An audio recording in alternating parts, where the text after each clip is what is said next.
In the icy breath of the North Sea, long before nations were carved into maps, a man emerged whose name would echo through blood and smoke: Ragnar Lothbrok. Some say he was a legend, born of sagas and song. Others swear he was real, a warrior king who carved his place in history with axe and fire. But to truly understand Ragnar is to journey into the heart of the Viking Age, a time when the line between myth and man was razor thin. Ragnar's story begins not with a crown, but with a hunger. In the 9th century, the Norse lands, now Denmark, Norway, and Sweden, were a patchwork of rival chieftains and frostbitten farmers. Life was brutal, short, and uncertain. But in this chaos, the Vikings thrived. They were not just raiders, they were explorers, traders, and craftsmen. Yet the lure of wealth and glory always pulled them back to the sword. And Ragnar, it is said, came from royal blood. His father, Sigurd Ring, had ruled Sweden and left his son not just a legacy, but an expectation. To conquer and conquer, he did. With a fleet of longships, sails full of wind and ambition, Ragnar struck fear into the heart of Christian Europe. For his first big win, he headed south. Far from his frosty home to the sunny banks of the Seine River, some 300 miles northeast of Paris, where a small band of Vikings defeated a much larger Frankish army, taking thousands of prisoners and tons of loot. This was no fluke. Ragnar and his men repeated this feat again and again along the river. Then Ragnar turned his attention to the city itself, an urban colossus of medieval Europe, home to kings and churches, scholars and sin. Its wealth was legendary, its defenses not so much. There is a story about Ragnar and his men disguising themselves as priests to sneak into the city. But whether or not it's true, the outcome isn't. When Ragnar finally got to Paris, the French king Charles the Bald, he wasn't ready. Not that Ragnar gave him much time to prepare. With only about 150 ships, Ragnar cut off all bridges into the city and then started plundering. It was the biggest and richest raid in northern European history. But Ragnar didn't just want to take the city's riches, he wanted to break it. The citizens fled to the cities for formidable stone towers, where the Frankish elite planned to hold out until help arrived. But Ragnar was waiting for this. His men dug a series of tunnels under the walls. Then, just as the starving residents prepared to surrender, Ragnar struck. His men tore down the walls and flooded the city. Houses were burned, churches were destroyed. All the while, Ragnar's men kept their eyes peeled for valuable prisoners to take back to Scandinavia as slaves.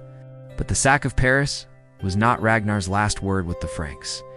He went back 3 years later for more. But this time, the French were ready. The king had assembled a force of 30,000 soldiers to stop him. Ragnar, however, had a trick up his sleeve.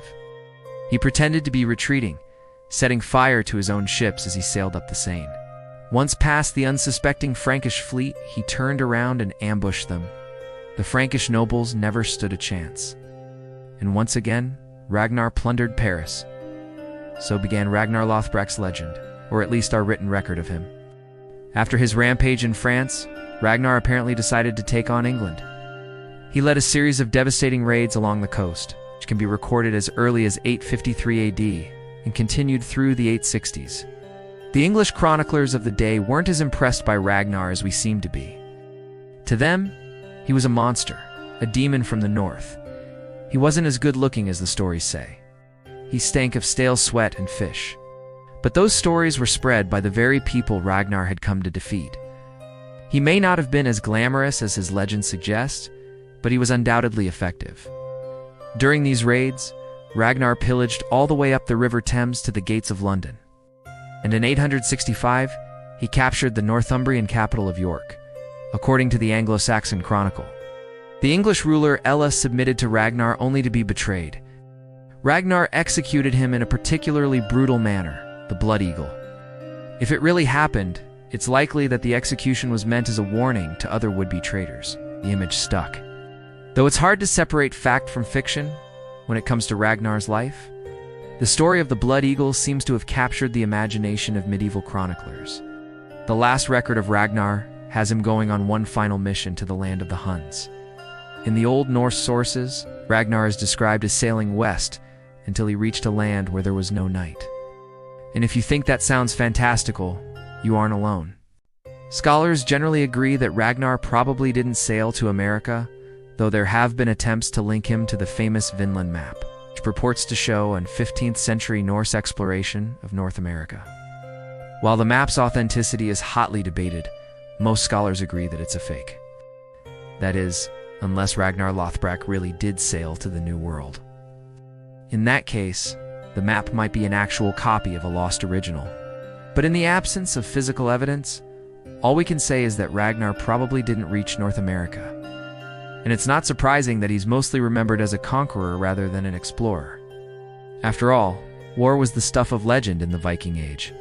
So was Ragnar Lothbrok a real person or a mythical one? In other words, was he a legendary hero or a heroic legend? Well, the truth is that it doesn't matter. The historical record is frustratingly sparse, but Ragnar's story speaks to us regardless. It's part of our collective DNA, woven into the tapestries of Norse mythology, popularized by the Brothers Grimm and retold in countless books and TV shows. Most importantly, Ragnar embodies a time and place that seems impossibly distant from our own today. We tend to think of the Viking Age as a distant, savage time of unaliving and unbridled violence. But the Vikings themselves saw their culture and society as normal, just as we do today. They had families, communities, rules, laws, crafts, art, religion, and beliefs. They farmed, traded, and explored. They wrote poetry and prose, designed intricate artwork, built ships, established settlements, and even had political systems. They did all these things while raiding and pillaging, yes, but also while living their everyday lives. In short, the Vikings were regular people, and at their center was Ragnar Lothbrok, whether real or imagined. For more on the Vikings, watch Vikings on Netflix, or check out the Anglo-Saxons playlist here. Thank you for watching. Whether you've seen the show or not, it captured something. That raw energy, that sense of honor, chaos, and destiny that defined the Viking Age. It turned a half-legend into a character people could connect with. And while the series may have ended, the story of Ragnar lives on in sagas, in skull-rattling campfire tales, and now in videos like this. So let me ask you, have you ever watched the Viking series? Are you a fan of the way they brought Ragnar to life? The reach of the Vikings was nothing short of staggering. From their homelands in Denmark, Norway, and Sweden, they didn't just raid, they expanded. They settled in Iceland, Greenland, and even parts of Russia. They founded cities in Ireland, ruled over parts of Scotland, and shaped the early identity of England. Their longships reached the shores of France, sailed down into the Mediterranean, and carved out the foundation of what we now call Normandy, named for the Northmen themselves.